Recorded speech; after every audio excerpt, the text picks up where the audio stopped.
Interview में कैसे question पूछे जाते हैं, कितने ड्यूरेशन तक इंटरव्यू चलता है, एचआर का रोल क्या होता है, ये क्वेश्चंस का डाउट मैं इस वीडियो में सॉल्व करने वाली हूँ। So hello guys, welcome back to my channel.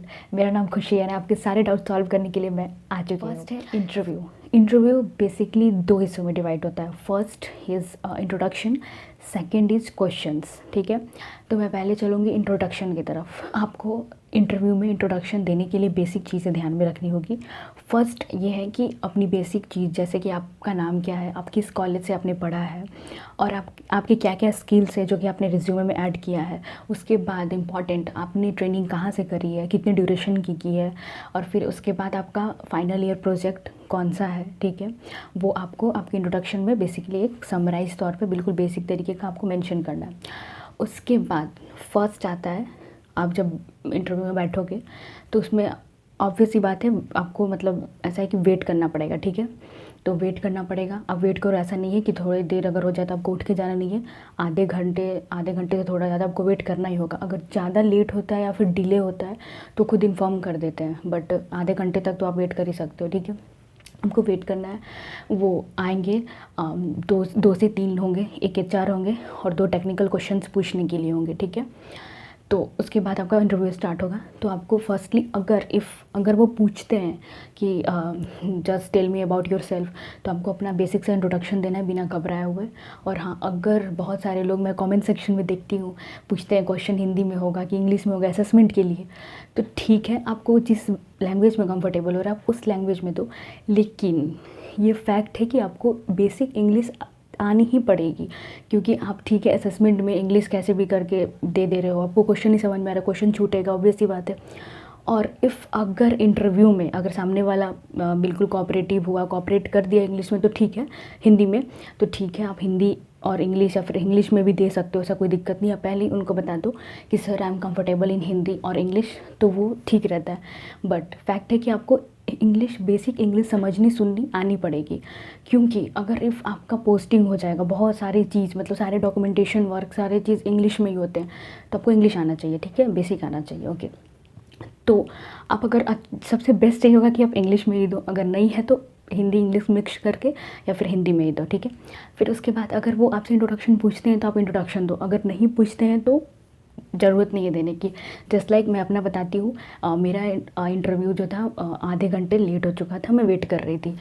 जैसे ही उन्होंने स्टार्ट किया इंटरव्यू तो उन्होंने जस्ट मेरे से कुछ पूछा नहीं इंट्रोडक्शन के बारे में, सवाल से ही किया। तो जब उन्होंने सवाल किया तो मैंने उसका आंसर देना मतलब सही समझा। ठीक है, ये नहीं कि अगर वो स्टार्ट कर रहे हैं, अगर वो क्वेश्चन पूछ रहे हैं या फिर नहीं भी पूछ रहे हैं तो मैंने स्टार्ट कर दिया है अपना इंट्रोडक्शन देने, sir my name is Khushi Kumari, I am pursuing diploma in from that XYZ college. ऐसा नहीं करना है। ठीक है, फर्स्ट पॉइंट, आपको एक बेसिक सा अच्छा, अगर आपको इंग्लिश नहीं भी आ रहा तो आप अच्छा सा एक लिख लो इंट्रोडक्शन, और उसको मतलब थोड़ा दिमाग में बैठा लो और बोलने का प्रैक्टिस करो। और हाँ, इंटरव्यू में आपको कुछ आए या फिर ना आए, आपके अंदर कॉन्फिडेंस एक होना बहुत ज़रूरी है। A little bit of confidence level आपके अंदर बहुत ज़रूरी है, बिकॉज जो सामने वाला इंटरव्यूअर बैठा हुआ है वो आपका नॉलेज चेक तो करता ही साथ में पेशेंस लेवल भी देखता है कि आप किसी भी क्वेश्चंस के प्रेशर को कैसे झेल पा रहे हो।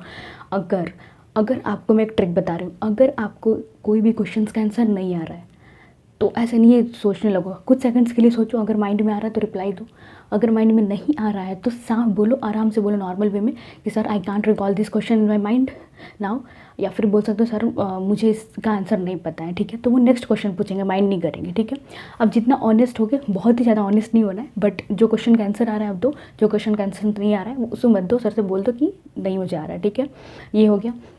उसके बाद फर्स्ट इंट्रोडक्शन हो गया, सेकेंड राउंड में चलते हैं क्वेश्चंस। ठीक है, क्वेश्चंस फर्स्ट उनका क्वेश्चंस रहेगा, जैसे दो लोग होते हैं वहाँ पे, तो क्वेश्चंस वो पूछेंगे टेक्निकल से, टेक्निकल क्वेश्चंस पूछेंगे, लेकिन हाँ बेसिक पूछेंगे और डीप में भी जाके क्वेश्चंस वो पूछते हैं। ठीक है, पहले तो या तो वो पूछ देंगे कि आपका फेवरेट सब्जेक्ट क्या है, तो आप बता सकते हो जो भी आपका, जैसे मैं सिविल से हूँ तो RCC हो गया, सर्वेइंग हो गया, या फिर कंस्ट्रक्शन हो गया, बिल्डिंग कंस्ट्रक्शन हो गया। ठीक है, वो बोल सकते हो, तो वो ऐसा प्रेफर करेंगे कि बिल्डिंग कंस्ट्रक्शन से क्वेश्चन पूछे या फिर RCC से क्वेश्चन पूछे। ठीक है, या फिर किसी टाइम में ऐसा हो सकता है उससे हट के कुछ क्वेश्चंस पूछ दे, कभी कभी रेयर केस है कि आउट ऑफ द बॉक्स जाके वो कुछ पूछ सकते हैं, बहुत बहुत ये ऐसा नहीं हो सकता है। ठीक है, फिर उसके बाद वो क्वेश्चंस अगर पूछ रहे हैं, आपको आ रहा है, रिप्लाई करो।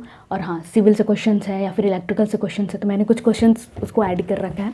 जैसे सिविल्स में स्पेशली सिविल वालों के लिए है, जितने भी टेस्ट हैं यूट्यूब पे या फिर अपने अपने कॉलेज में पढ़ा है, सारा आप पढ़ डालो। मतलब उसका मेज़रमेंट्स वगैरह कैसे क्या होता है, पूरा प्रोसेस वो पूछते हैं, ठीक है, पूरे प्रोसेस वो पूछते हैं। स्टार्टिंग से क्यूब टेस्ट हो गया, स्लम टेस्ट हो गया, जितने भी टेस्ट है, जैसे मैंने लिखा क्यूब टेस्ट, स्लम टेस्ट, ये सब जितना भी कंस्ट्रक्शन रिलेटेड जितना भी है, टाइम ड्यूरेशन कितना उसमें क्या लगता है, मेजरमेंट, सारा चीज़ आपको डीपली उस पर आना चाहिए। जितने भी टाइप के सीमेंट टेस्ट होते हैं, जो भी ये सारा आपको टेस्ट आपको आना चाहिए, ठीक है। फिर उसमें क्लियर कवर के बारे में पूछेंगे, स्लैब के बारे में पूछेंगे, जितने भी ये चीज़ें, क्यूरिंग के बारे में पूछेंगे, उसकी टाइमिंग के बारे में पूछेंगे, स्पेशली सिविल वालों के लिए, ठीक है। इलेक्ट्रिकल का मैंने कुछ इसमें पॉइंट आउट करके रखा है। रेफ्रिजरेशन सिस्टम है, TIG एंड MIG है, ठीक है। तो जो बेसिक कोर है ना, उससे उसके डीप में जाके वो क्वेश्चंस पूछते हैं, ठीक है। और उसका नॉर्मल मतलब इजी वे में भी पूछते हैं, ऐसा कोई दिक्कत नहीं है। आपको जो आएगा आप बताइएगा, नहीं आएगा बोल दीजिएगा सर मुझे नहीं आ रहा, वो दूसरा क्वेश्चन पूछेंगे, ठीक है। ये हो गया क्वेश्चंस वो है। अब ये क्वेश्चंस होने के बाद अब सेकंड आता है, क्वेश्चंस राउंड में ही सेकंड राउंड आता है कि वो पूछेंगे आपने ट्रेनिंग कहाँ से करी। और हाँ, सबसे इम्पॉर्टेंट चीज़, ये चीज़ आप पहले माइंड में बिल्कुल रख लेना, जो भी आपने रिज्यूमे दिया होगा उसको, अपने रिज्यूमे को बिल्कुल अच्छे से पढ़ लेना कि आपने क्या क्या इन्फॉर्मेशन उसमें डाला है, क्योंकि आपने कहाँ से ट्रेनिंग किया है, आपने फाइनल ईयर प्रोजेक्ट किस सब्जेक्ट पे किया है, वो चीज़ आपका उसमें मेंशन रहेगा, आपका स्किल्स उसमें मेंशन रहेगा। आपने किस कॉलेज से, किस स्कूल से क्या पढ़ा है, वो सब भी बिल्कुल वो रिज्यूमे लेके बैठे रहते हैं, उसको रीड आउट करते हैं और उसी से क्वेश्चंस पूछते हैं। टेक्निकल क्वेश्चंस होने के बाद वो आपके रिज्यूमे को रीड आउट करते हैं, ठीक है, उससे क्वेश्चन अराइज करते हैं। तो उसके बाद आपके रिज्यूमे से वो क्वेश्चन पूछेंगे देख के, ठीक है। स्किल्स के बारे में भी पूछ लेंगे जो आपको उसमें ऐड रहेगा। उसके बाद वो पूछेंगे कि फाइनल ईयर प्रोजेक्ट का हो गया या फिर ट्रेनिंग का हो गया, तो ट्रेनिंग पीरियड पूछेंगे या फिर आपने कहाँ से किया, उसका बिल्कुल डीप, मतलब अगर जितने दिन का आपने किया है उसका आपको पूरा डिटेल बताना है, पूरा, ठीक है, पूरा डीपली डिटेल बताना है, आपने क्या किया, कब, कैसे, क्या किया, क्या सीखा, वो सारा चीज़ बताना है। वो हो गया। उसके बाद जो इम्पोर्टेंट सबसे ज़्यादा है वो है आपने फाइनल ईयर प्रोजेक्ट क्या बनाया, ठीक है। फाइनल ईयर प्रोजेक्ट वो पूछेंगे ही पूछेंगे, ये आप लिख के रख लीजिए, फाइनल ईयर प्रोजेक्ट। और उसके बाद आपने इंटर्नशिप कहाँ से की थी उसकी डिटेल्स, टेक्निकल क्वेश्चंस, ये मस्ट हैं, ठीक है। तो आपको फाइनल ईयर प्रोजेक्ट में आपने क्या बनाया, कैसे बनाया, किन किन चीज़ों से बनाया, कितना टाइम लगा, जो भी चीज़ है उसकी भी सारी डीप डिटेल्स वो पूछेंगे। इंटरव्यू में डीप डिटेल्स पूछेंगे ही, थोड़े बेसिक के होंगे, बाकी सारे डीप डिटेल्स में ही जाते हैं, ठीक है। वो हो जाएगा। इतना कुछ होने के बाद जब सारा चीज़ हो जाता है, पूछ लेते हैं क्वेश्चंस, फिर वो एट द लास्ट में, at the end of interview में वो पूछते हैं कि लाइक आप जॉब किसी भी इंडिया में, पैन इंडिया में किसी भी जॉब लोकेशन पे आप वर्क कर सकते हो कि नहीं कर सकते हो, ठीक है।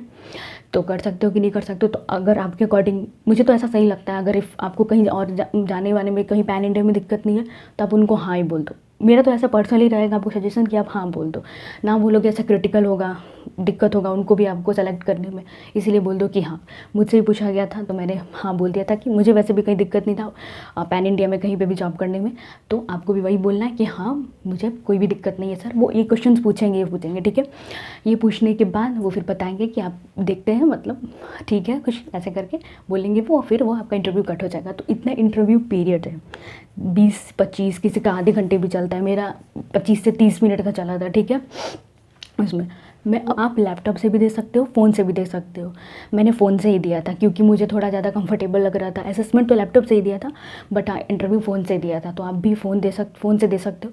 आप उसमें बड्स या तो ईयरबड्स लगा लो या फिर ईयरफोन लगा लो, ताकि आपको उनका साउंड और आवाज़ क्लियर पहुँचे। और हाँ, नेटवर्क कनेक्शन बहुत अच्छा होना चाहिए। और एक और चीज़, बहुत लोगों का असेसमेंट छूट गया है या फिर इंटरव्यू अभी तो आया नहीं है उसका मेल, तो असेसमेंट छूट गया, तो प्लीज़ अगर आप कोई भी एग्ज़ाम का फॉर्म भर रहे हो तो आपके फ़ोन में, आपका फ़ोन आपके पास होना चाहिए। आप डेली मेल चेक करो इंटरव्यू के लिए या फिर असेसमेंट का है जो भी प्रोसेस है उसके लिए आपको डेली मेल चेक करना पड़ेगा। आपका फ़ोन ऑन होना चाहिए, क्योंकि असेसमेंट और इंटरव्यू कभी भी रीशेड्यूल नहीं हो सकता है।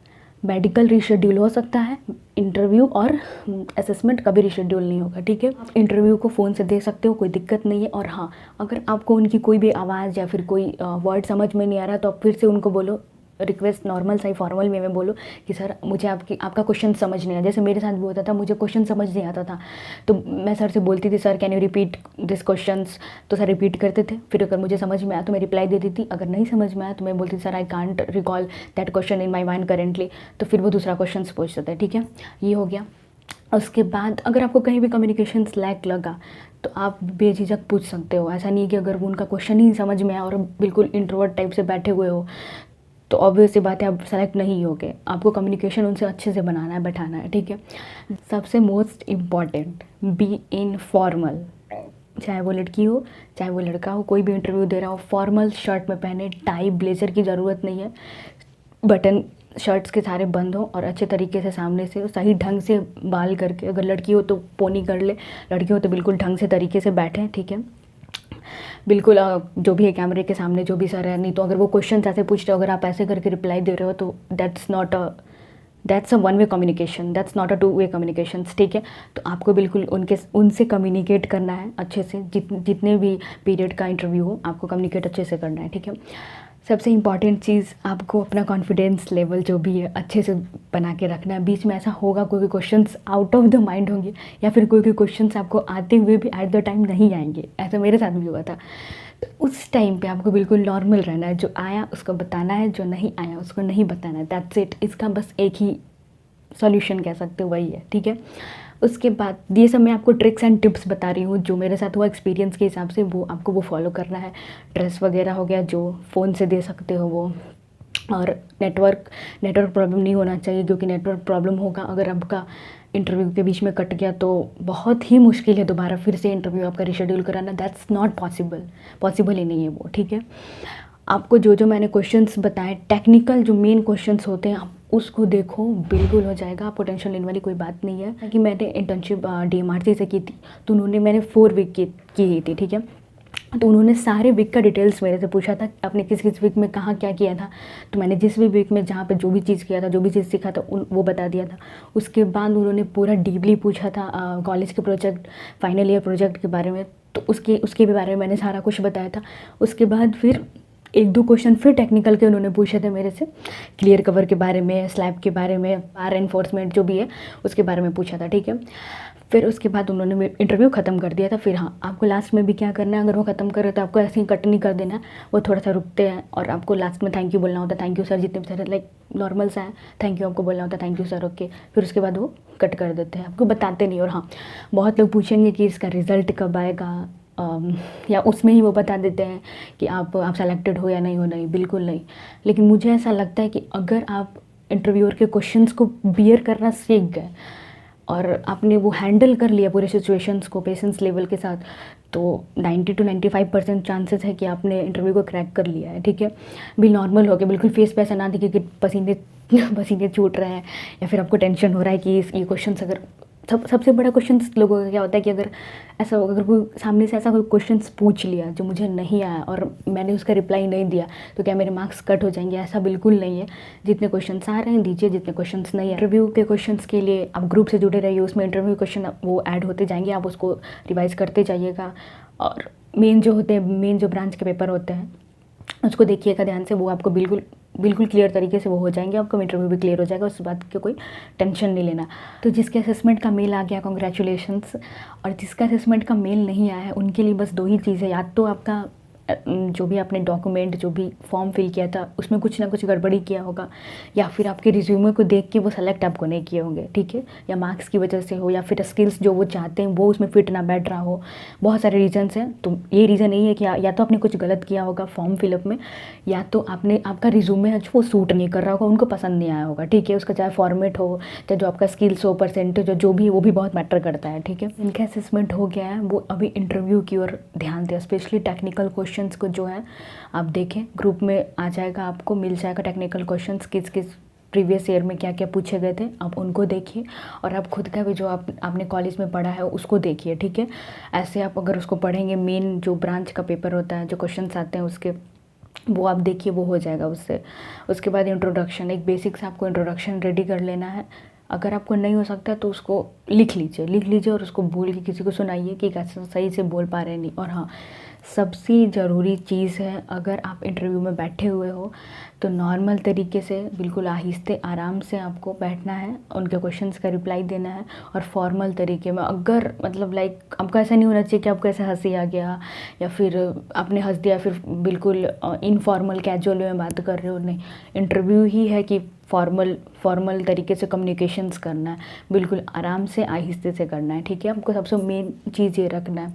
और हाँ, आज के लिए इस वीडियो में इतना ही। अगर आपको लगता है कि आपके कुछ डाउट्स है जो अभी तक सॉल्व नहीं हो पाए हैं तो कमेंट सेक्शन में आप लिखिए, मैं ऑब्वियसली उसका रिप्लाई करूँगी या फिर नेक्स्ट वीडियो में उसको ऐड कर दूँगी। और जैसा कि आप बहुत लोग पूछते हैं वैकेंसी कब आएगी, वैकेंसी कब आएगी, अगर वैकेंसी आएगी तो मेरे पोस्ट पे या फिर मेरे यूट्यूब चैनल हो, लिंक्डइन चैनल हो, उस पर दिख जाएगी। या फिर ऑब्वियस ही बात है, इलेक्ट्रिकल डिपार्टमेंट को भी आप ज़रूर फॉलो करें, उस पर बिल्कुल टाइम टू टाइम L&T हो या फिर कोई भी अदर कंपनी हो, उसका वैकेंसी है जो ज़रूर आता है, तो आप उसको ज़रूर फॉलो कर लें। लिंक्डइन हो, इंस्टाग्राम हो या फिर यूट्यूब हो, उस पर आप फॉलो कर लें, आपको टाइम टू टाइम अपडेट्स मिल जाएंगे किसी भी कंपनी के, ठीक है। So guys, hope you all, मेरा ये खुद का पर्सनल एक्सपीरियंस और आपको जो जो मैंने ट्रिक टिप्स बताए, जो आपको समझाया इंटरव्यू के बारे में, वो आपको ज़रूर समझ में आया होगा। डाउट्स हो तो प्लीज़ बताएं, मैं आपका बिल्कुल क्लियर करने का कोशिश करूँगी। और guys, thank you so much for viewing me, and please subscribe my channel and like and share with your friends